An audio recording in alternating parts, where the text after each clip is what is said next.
அடுத்தது மாமிசம் அல்லாத இறைச்சி அல்லாத உணவுல கூட நீங்க ஹலால் ஹராம்ங்கிறதுல ஒரு ரெண்டு பெரிய கருத்துக்கள் நிலவுது. அதாவது அந்த உதாரணத்துக்கு பிஸ்கட்டு, அந்த சாக்லேட்டு அப்படின்னு எடுத்துக்கிட்டீங்கன்னா அதனுடைய மூலப்பொருள்களை ஒன்னொன்னத்தையே பார்க்கணும், ஆராயணும் அப்படிங்கிறாங்க. அதுல ஏன்னா சில பொருள்ல பன்றி கொழுப்பு அல்லது ஹலால் அல்லாத மாட்டினுடைய கொழுப்பு அதை கலக்குறாங்க. அப்படி மூலப்பொருள் இல்லாட்டி கூட இந்த ப்ராசஸிங் மெத்தடாலஜில, அதாவது அந்த பொருளை ஒரு நிலையில இருந்து இன்னொரு நிலைக்கு மாற்றுறதுக்கோ அல்லது அந்த மிஷின்கள்ல ஒரு பூச்சி கொடுக்கறதுக்காகவோ அந்த கொழுப்புகளை பயன்படுத்துறாங்க. அதனால அதையும் தவிர்க்கணும் அப்படிங்கிறாங்க. ஸோ இதை நாங்கள் இந்த லெவலுக்கு தவிர்க்கணும்னா நாங்க கொஞ்சம் மெனக்கிட வேண்டியிருக்கு. அதுக்குன்னு சில வெப்சைட்ல போய் பார்க்க வேண்டியிருக்கு. இல்லாட்டி அந்த கம்பெனிக்கு ஃபோன் பண்ணி விழாவறியா அவங்களுக்கு கேள்விகள் கேட்டு அதெல்லாம் கண்டுபிடிச்சுதான் நாங்க ஃபாலோ பண்ண வேண்டியிருக்கு. ஸோ அந்த அளவுக்கு நாங்கள் மெனக்கிடணுமா, அதுக்கு மாற்றம். அதாவது இப்போ மாமிசம் அல்லாத விஷயங்கள்லையும் சர்ச்சை வருதுங்கிற ஒரு கேள்வியை கேட்குறாங்க. மாமிசம் அல்லாததில் சர்ச்சை வரவே இல்லை. நீங்கள் சொல்கிறதுலையும் வர்ற சர்ச்சை மாமிசத்தில் தான் வருது. மாமிசம் அல்லாத உணவுகளில் மாமிசம் கலந்துருக்குது என்ற கான்செப்டில் தான் இந்த கருத்து வைக்கப்படுகிறது. இப்போ ஒரு பொருள்களை தயாரிக்கிறாங்கன்னு சொன்னால் அந்த பொருளில் பன்றி கொழுப்பு கலந்துருக்கலாம், கலந்துருக்குது என்கிற மாதிரி ஒரு பிரச்சனை வரும் பொழுது அதை நம்ம அந்த கம்பெனியில் கேட்டு துருவி விசாரித்து தான் அறிந்து கொள்ளணுமா அப்படிங்கிற மாதிரி கேட்குறீங்க. அதாவது அந்த மாதிரி எந்த ஒரு நாட்டிலையும் கிடையாதுங்க. துருவி அறிந்து ஆராயிற அளவுலாம் எந்த நாட்டிலையும் அவங்க இஷ்டத்துக்கு தயாரிச்சிட முடியாது. ஒரு பொருளை தயாரிக்கிறாங்கன்னு சொன்னால் அதில் கலந்துருக்கிற என்னென்ன கலந்துருக்கிறது என்பதை அவங்க அதில் குறிப்பிடுவாங்க. அதில் எப்படி குறிப்பிடுவாங்கன்னு கேட்டால் அந்த மேலை நாடுகளில் எல்லாம் அந்த கோடுன்னு சொல்லுவாங்க இல்லையா, E101, E102, E200, E400ன்னு சொல்லி அந்த இங்கிலீஷில் எழுத்து போட்டு அதுக்கு பிறகு நம்பர் போடுவாங்க. அதில் என்னென்னு கேட்டால் அந்த நம்பரை போட்ட உடனே அது என்ன பொருள் என்பதற்கு அது கோடு வார்த்தை. அது அப்போ E100 என்னங்கிறது நீங்கள் தேடி பார்த்தீங்கன்னா அதனுடைய விஷயங்களை நீங்கள் என்ன செய்யலாம், நிறைய சாஃப்ட்வேர்கள் இருக்கிறது. முஸ்லீம்களை ஹலால் ஹராம்ங்கிற பேரில் நிறைய சாஃப்ட்வேர்களை வெளியிட்டிருக்கிறாங்க. இலவசமாகவும் அந்த மாதிரி சாஃப்ட்வேர்கள்லாம் கிடைக்கிறது.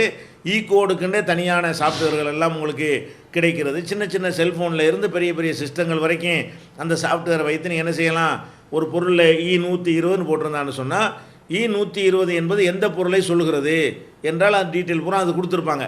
அதை வச்சு நம்ம என்ன செய்யலாம், இதில் இன்னது தான் கலந்துருக்கு, இந்த கலந்துருக்கிறது என்பதை அவங்களுக்கே உள்ள கோடு வார்த்தையில் சொல்கிறானே தவிர அந்த பொருளுக்கு கெமிக்கல் வார்த்தை, மருத்துவ ரீதியான வார்த்தைகள்லாம் இருக்கும் பாருங்கள், அதை சொல்லுவான். பொதுமக்களுக்கு புரிகிற மாதிரியான பாஷையில் தான் சொல்ல மாட்டான். அந்த பொருளை தயாரித்தான்னு சொன்னால் ஒரு மருந்தை நீங்கள் வாங்குறீங்கன்னு சொன்னால் அதில் என்னென்ன கலந்துருக்குது, கத்தாழை கலந்துருக்குதுன்னு சொன்னால் கத்தாழன்ற வார்த்தையை போட மாட்டான். அதுக்கு ஒரு மெடிக்கல் ரீதியான ஒரு பேரை வச்சு அவன் அறிஞர்களுக்கு மாத்திரம் வழங்கக்கூடிய வகையில் அதை போட்டு தான் இருப்பான். ஆனால் அதை கொஞ்சம் முயற்சி பண்ணுனா இன்றைக்கி எளிமையான நவீன யுகத்தில் அது என்ன பொருளை இந்த வார்த்தையை கொண்டு சொல்லுகிறான் என்று நீங்கள் அறிந்து கொள்ள முடியும். அப்போ அந்த மாதிரி கோடு இப்போ பார்த்து என்ன செய்யலாம், இந்தந்த பொருள்களை கண்டுபிடிச்சிக்கலாம்ன்றதும் இருக்குது. அதே மாதிரி இப்போ நவீனமாக சாஃப்ட்வேர் போட்டிருக்கிறாங்க. அது குறிப்பாக அமெரிக்காவுக்குலாம் அது ஒர்க் அவுட் ஆகக்கூடிய சாஃப்ட்வேர் தான். அதாவது பார்கோடை வச்சே கண்டுபிடிச்சிடலாம். ஹலால் ஹராமை கண்டுபிடிக்கிறதுக்கு பார்கோடில் அடித்தோடனே அதில் டீட்டெயில் வருது இல்லையா, அந்த டீட்டெயிலில் என்ன கலந்துருக்குங்கிற விவரம் இருக்கும்ல, அதை வச்சு அதை அனலைஸ் பண்ணி இதில் இந்த பார்கோட் என்னென்ன விஷயம் அடங்கி இருக்குது என்று அது ஹலால் ஹராம்னு சொல்லக்கூடிய வகையில் என்ன இருக்கிறது, அங்கே அதுக்கெல்லாம் சாஃப்ட்வேர்கள் விட்டது.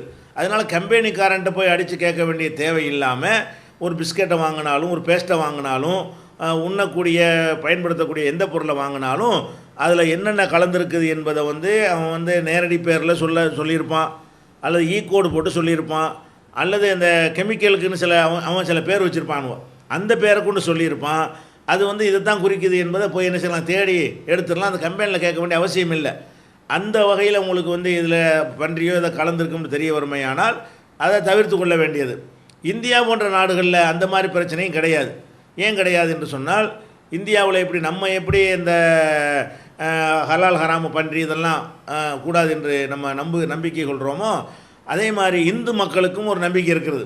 அவங்க மிருக கொழுப்புகள் சேர்ந்த பொருள்களை அவங்க சாப்பிட மாட்டாங்க. அதிகமான மக்கள் பன்றி கொழுப்பு, அந்த மாட்டு கொழுப்பு இதெல்லாம் சேர்த்து செஞ்சோன்னா அவங்க சாப்பிட மாட்டாங்க என்ற காரணத்திற்காக வேண்டி நம்ம நாட்டில் என்ன பண்ணுறான், இந்தியாவில் இன்னும் பல நாடுகள் அது மாதிரி இருக்குது. இதில் என்ன பண்ணுறான்னு சொன்னால் அந்த பொருளில் எந்த விதமான மீன் உள்பட மிருக கொழுப்பு எதுவும் கலந்து இருக்கவில்லை என்று சொன்னால் ஒரு சதுரமாக ஒரு பாக்ஸ் மாதிரி போட்டு அதில் வட்டமாக ஒரு பச்சை கலரில் ஒரு முத்திரை வச்சுருப்பான்.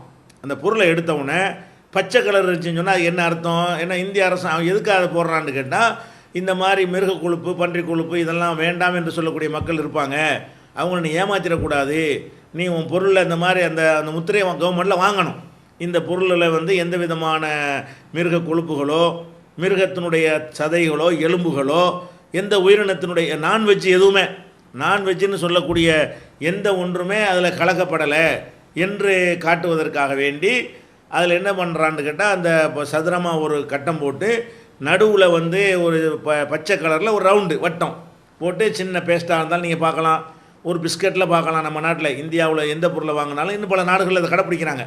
அப்போ அது பச்சையாக இருந்துச்சா நம்ம என்ன விளங்கிக்கிறோன்னு, இதில் வந்து எந்த ஒரு மிருக ஆட்டு கொழுப்பு கூட இதில் இல்லை என்கிற அளவுக்கு அது சைவம், அதில் வந்து எல்லாமே அந்த அரிசி பருப்பு அந்த மாதிரி ஜாமான் தான் கலந்துருக்குங்கிறத காட்டுறான்.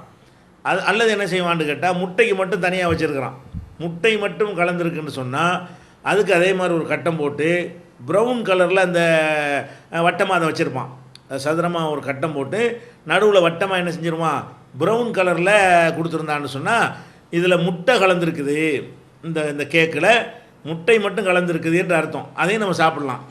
இது இல்லாமல் அந்த சதுரமாக ஒரு கட்டம் போட்டு நடுவில் சிகப்பாக ஒரு ரவுண்டு போட்டிருந்தான்னு சொன்னால் அதில் வந்து மிருக கொழுப்போ மிருகத்தின் எலும்போ அல்லது அதனுடைய இறைச்சியோ அல்லது அதனுடைய ரத்தமோ அந்த நான்வெஜ் மீனோ ஏதோ ஒன்று அதில் கலந்துருக்கிறது என்று காட்டுவதற்காக வேண்டி சிகப்பு போட்டிருப்பான்.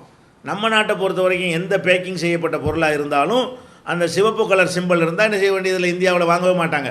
இது வந்து மிருக கொழுப்பு சேர்ந்துருக்கு, அந்த மிருகம் ஆடாக கூட இருக்கலாம், நாயாக கூட இருக்கலாம், நம்ம டோட்டலாக தவிர்த்துட்டு போயிடலாம். அப்போ அந்த மாதிரியா இல்லாத பொருள்களாக இருந்தால் பச்சையாகவோ ப்ரௌனாகவோ இருக்குமே ஆனால் வாங்கலாம் என்கிற ஏற்பாடு பல நாடுகளில் இணைஞ்சிருக்கு, செய்யப்பட்டிருக்கு. அவங்களுக்கு எந்த குழப்பமும் வராது, இந்தியாவில் இது எந்த குழப்பத்தையும் தராது. இந்தியா போன்ற பல நாடுகள் கடைப்பிடிக்கிறாங்க, அங்கேயும் என்ன செய்யாது, குழப்பம் தராது. முஸ்லீம்கள் இருக்கக்கூடிய அதிகமான நாடுகள் எல்லாம் என்ன செய்கிறாங்கன்னு கேட்டால், அந்த ஹலாலுங்கிறத தெளிவாக என்ன செய்கிறாங்க, முத்திரையாகவே குத்தி வெளியிடுறாங்க. அவங்களுக்கு இந்த மாதிரி பேக்கிங் உணவுகளில் எந்த டவுட்டும் வராது. உங்கள் நாடுகள் என்ன செய்வாங்கன்னா, நவீனமான முறையில் நம்பரை கொடுத்து 101, 102, 104, 203 போட்டு விட்டுருப்பார்கள். அந்த மாதிரி பொருள்களில் போட்டு இருப்பார்களே ஆனால், அது கெமிக்கல் பேரை போட்டிருப்பார்களே ஆனால், அதை வந்து நீங்கள் என்ன செய்யலாம், சாஃப்ட்வேர் வச்சு ஸ்கேனரை வச்சு அடித்து என்ன செய்யலாம், அந்த பார்கோடை வச்சு கண்டுபிடிச்சிடலாம், அந்த நேமை வச்சு கண்டுபிடிச்சிடலாம், அந்த நம்பரை வச்சு கண்டுபிடிச்சிடலாம். இது வந்து 101ங்கிற பன்றியை தான் குறிக்குது, 102ங்கிற நாய் கொழுப்பு தான் குறிக்குது என்று அது ஒரு கணக்கு உதாரணத்துக்கு சொல்கிறேன், அது கரெக்டான அர்த்தம் இல்லை. அந்த மாதிரி ஒரு நம்பருக்கும் ஒரு பொருளை வச்சுருக்கிறாங்க. அதை வச்சு கண்டுபிடிக்கிறதுக்கான இப்போ நவீன உலகத்துக்கு அமெரிக்காவில் வாழ்கிறீங்கன்னா இந்த சாஃப்ட்வேர்லாம் உங்களுக்கு கிடைக்காம இருக்காது. அப்போ ஸ்கேனர் அது மாதிரியான ஸ்கேனர் சாஃப்ட்வேர் ஒருத்தர் லோடு பண்ணி வச்சுக்கிட்டீங்கன்னு சொன்னால் அதை அடித்து பார்த்தா என்ன செஞ்சிடறேன், இதில் என்னென்னது கலந்துருக்கு, நமக்கு ஹலால் இல்லைன்னு என்ன இருக்குது கலந்துருக்கிற மட்டும் சொல்லாமல் அவன் என்ன டீட்டெயில் அதுக்குள்ளே மறைச்சி வச்சுருக்கான்னு அதை கண்டுபிடிச்சி இதை வந்து முஸ்லீம்களுக்கு வந்து ஹராமு என்று அது வந்து காட்டக்கூடிய வகையிலெல்லாம் இணைஞ்சிருக்கிறது சாஃப்ட்வேர்கள் வந்திருக்கிறது. இதுகளை நீங்கள் எவ்வளவு தான் அவங்க நவீனமான முறையில் டெக்னிக்காக இதை செஞ்சாலும் அந்த காலத்துலையும் அதில் தப்பிப்பதற்கு இருக்கும் அந்த நவீனத்தை பயன்படுத்தலாம் தானே. அவன் நவீனமாக பயன்படுத்தி மறைக்கிறான்னு சொன்னால் அதே நவீனத்தை பயன்படுத்தி நம்ம கண்டுபிடிக்கவும் செய்யலாம். அதனால் இது ஒரு பெரிய கஷ்டமாக இருக்காது. அதில் வந்து அந்த சந்தேகத்துக்குரியதை கலந்துருக்குன்னு தெரிய வருமே, ஆனால் அதையும் தவிர்த்து கொள்ளத்தான் வேணும், அதுலேயும் பார்க்கத்தான் வேணும். பன்றி கூடாதுன்னு சொன்னால் பிஸ்கட்டில் கலந்த பன்றி கூடும்னு சொல்ல முடியுமா? கூடாதுன்னா கூடாது தானே, கூடாது என்பதை கூடாது என்று தான் தெளிவாக எடுத்துக்கொள்ளணும்.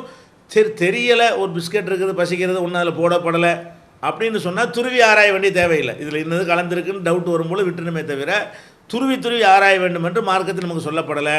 அந்த மாதிரி நேரங்களில் என்ன செய்யலாம், ஒரு பொருளை அதில் வந்து ஒரு சந்தேகமே வராது என்று சொன்னால் நம்ம அதை பயன்படுத்திக்கலாம்.